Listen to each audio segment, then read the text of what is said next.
Hi, Muscle420 here, and thanks for checking out my build series on YouTube.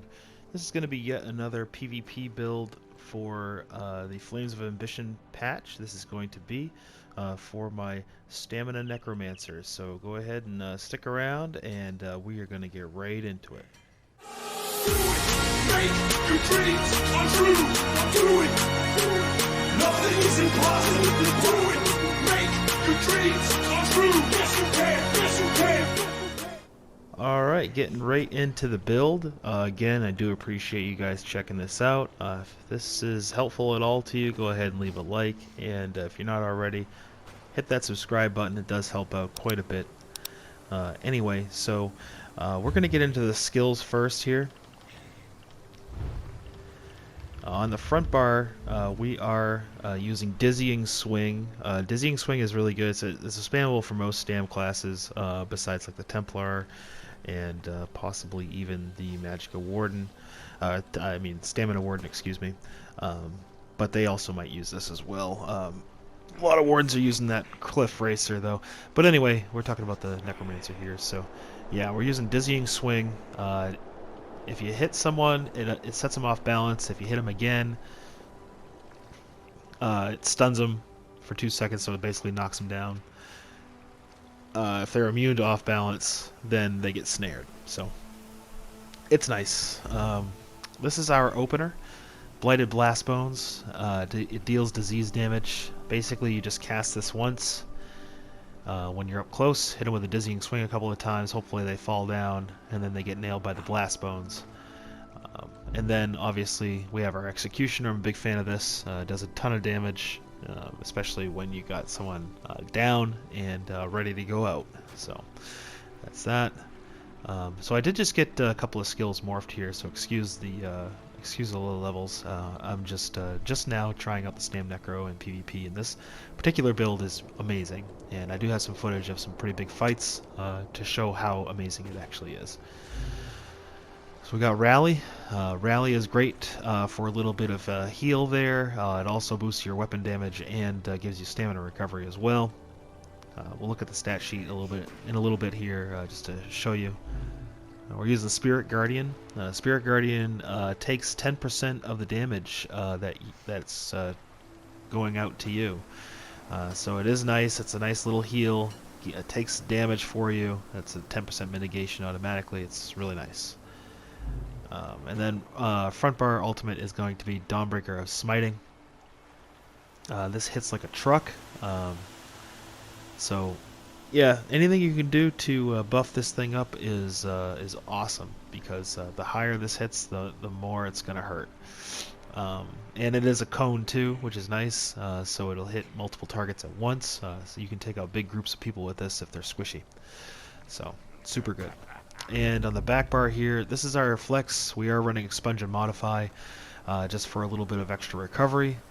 And it does actually work out really nice. It costs a little bit of health, but we're running such high health on this build, it doesn't really matter. Just don't spam it or anything like that. Just make sure you got your heals up before you use it. Our second buff skill on the back bar is going to be Elude. You gain major evasion. It reduces damage from area attacks by 20% for 32 seconds.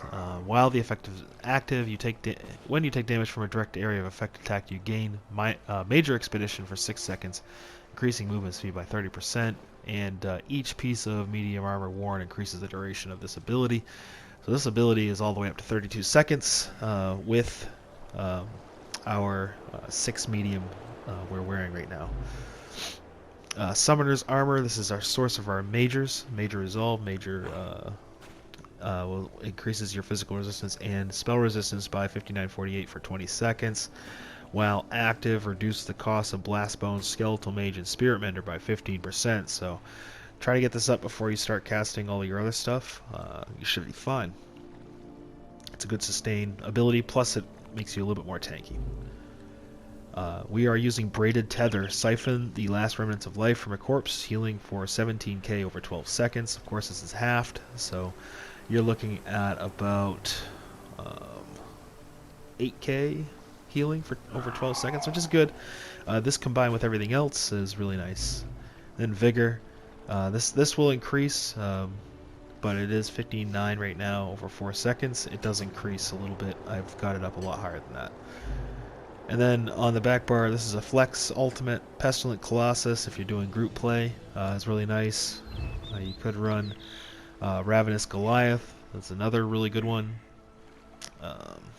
And then Shield Wall. I still gotta morph this, but yeah, it's another good one to run as well. Once I morph it, it'll be the one that reflects spell attacks, things like that. So really good ultimates, and it's pretty flexible. So that's what we got here. As far as passives go, you want to make sure you're taking all the passives. Oops, I didn't mean to do that. Shoot. Meant to go into passives. I don't know why I was selecting other things here. Anyway, so passives, you want to make sure you take all your Gravelord, Bone Tyrant, and Living Death passives, all your two-hander passives, all your shield passives, sword and shield, all your medium armor. Take your heavy armor passives as well. They'll all help you out. Fighters Guild, take all those. Undaunted, take all your passives there. Assault and support, all passives there. And then we are in Nord, actually, so let's go over the passives here. Resist Frost, where you increase your max health by 1,000 and frost resistance by 4620, which is really nice. Not really sure if there's a whole lot of frost damage going on in Cyrodiil, but you never know. Stalwart gives you 1500 extra stamina, and then when you take damage you gain 5 ultimate. So it's really nice for ultimate gen. And then Rugged increases physical and spell resistance by 2600. This was nerfed by 1,000, I think, something like that. But it's still really good. Nord is still good for tanky builds. Then Alchemy, if you want to craft your own pots, get it up to 50 and take these passives here. But you at least want medicinal use. And that's it for passives. So inventory. We are using Spriggan's Greatsword on the front bar. It is sharpened. Let me get on the front bar here. It is sharpened, and then it gives you stamina, weapon damage, and then more physical penetration. So you're looking at a little over, almost 7k penetration with just the sharpened and then the physical pen there. We're using Drain Magicka poisons because these actually drain Magicka and stamina from the enemies. I like these. Also, I like the Escapist poison too. But right now, this is what we're running. And then on the back bar, it's going to be sword. It's going to be endurance on the back bar. The thing about endurance, which is really nice, it adds health and then health recovery. So this is kind of like your sustain bar. You go here to try to, if you're getting hammered down by 3, 4, or 5 people at the same time, it's good to try to survive, right? So this is what you want to do. I would say this is the meta. Endurance back bar, fortified brass body, and then blood spawn or storm fist head or shoulders. So yeah, like I just said, blood spawn. We got blood spawn reinforced here. I would change this to impen if I could, but just sort of waiting. But then the one piece here gives you stamina recovery, which is really nice. I would suggest golding out any armor that you have and weapons. We are running full fortified brass on the body as well, medium with impen. So we're running 5 impen right now because I couldn't find an impen Spriggan's shoulder piece, but yeah, so if I could, I would totally run all 7 impen. Or, yeah, all 7 impen. But that'll be later. I'll be doing that for sure. And then fortified brass again. Everything in pen, all max stam except for chest and head. Those are health glyphs. And then I've got Necklace of Endurance. I had the health recovery glyph on here, but I opted to switch it out for weapon damage just to get the weapon damage up a little bit higher. And then Spriggans. I will eventually gold these out, but not now. But anyway, let's check it out fully buffed.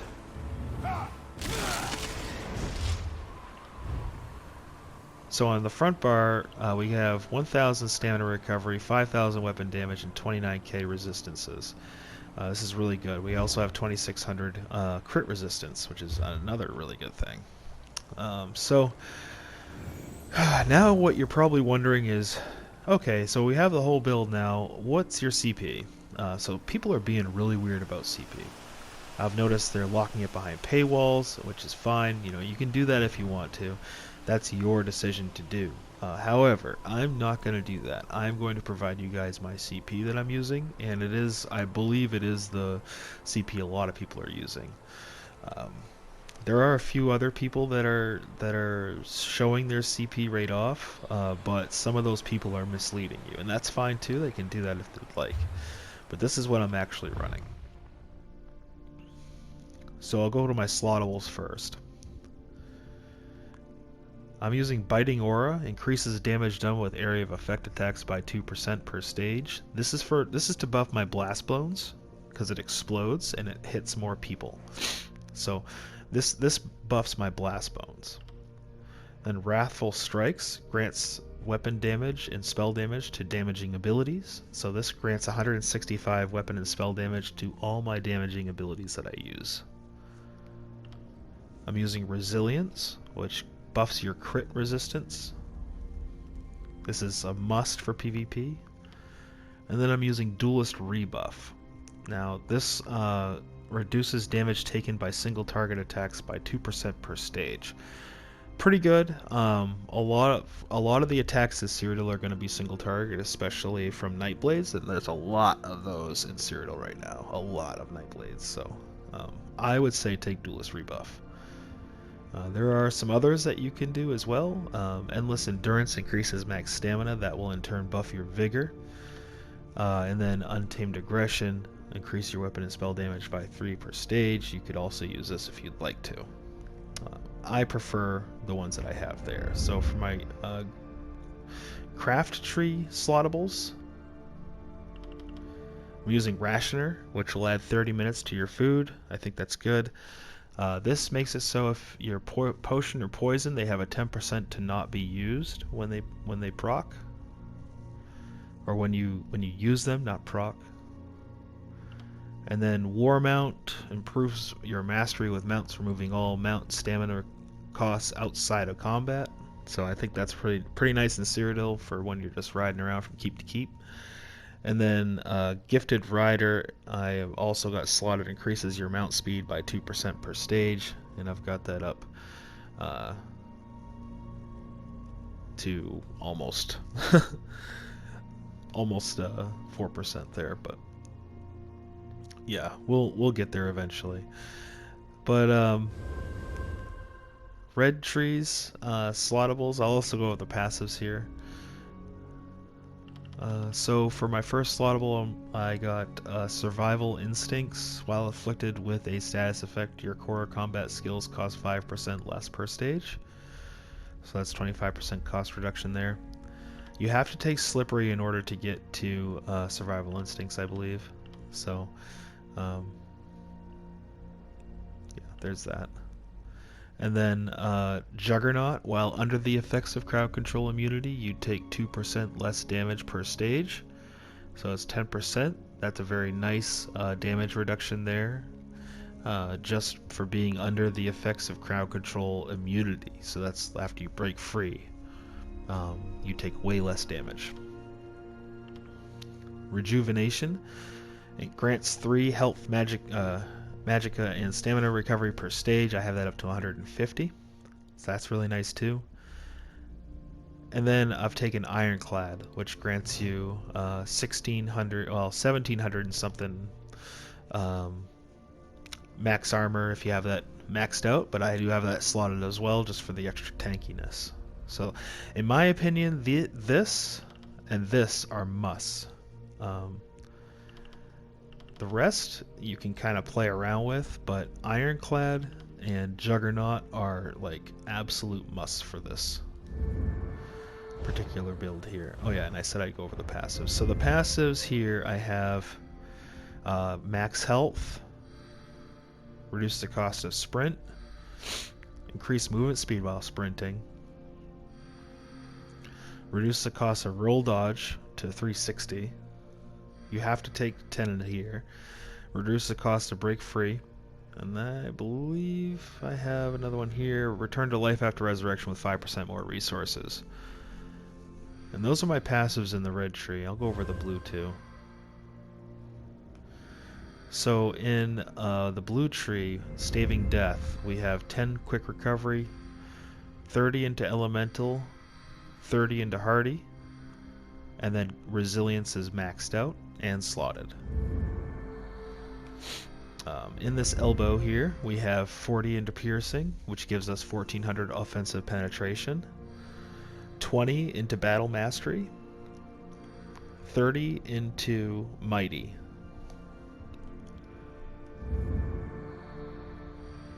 We took 10 into precision to be able to unlock wrathful strikes. We've also got these as backups if we want, but they are slottables that I chose not to slot. Biting Aura, increased damage done by area of effect attacks by 2%.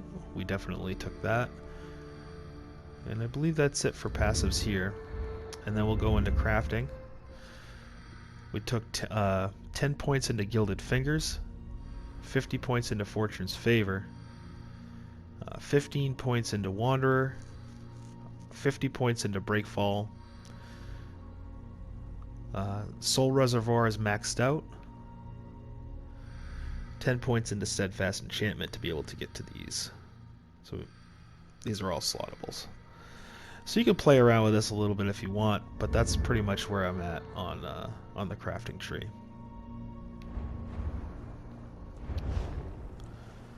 So yeah, there you have it. That is the full build here for the Stamina Necro. I would definitely give it a try. If you like it, let me know. But anyway, I'll see you later, and I really appreciate it, guys. You guys take care and have fun and no proc Cyrodiil. Bye-bye. Don't drop that dirk, hey, don't drop that dirk, don't drop that dirk, hey, don't drop that dirk, don't drop that dirk, hey, don't drop that dirk, don't drop that dirk, hey, don't drop that dirk.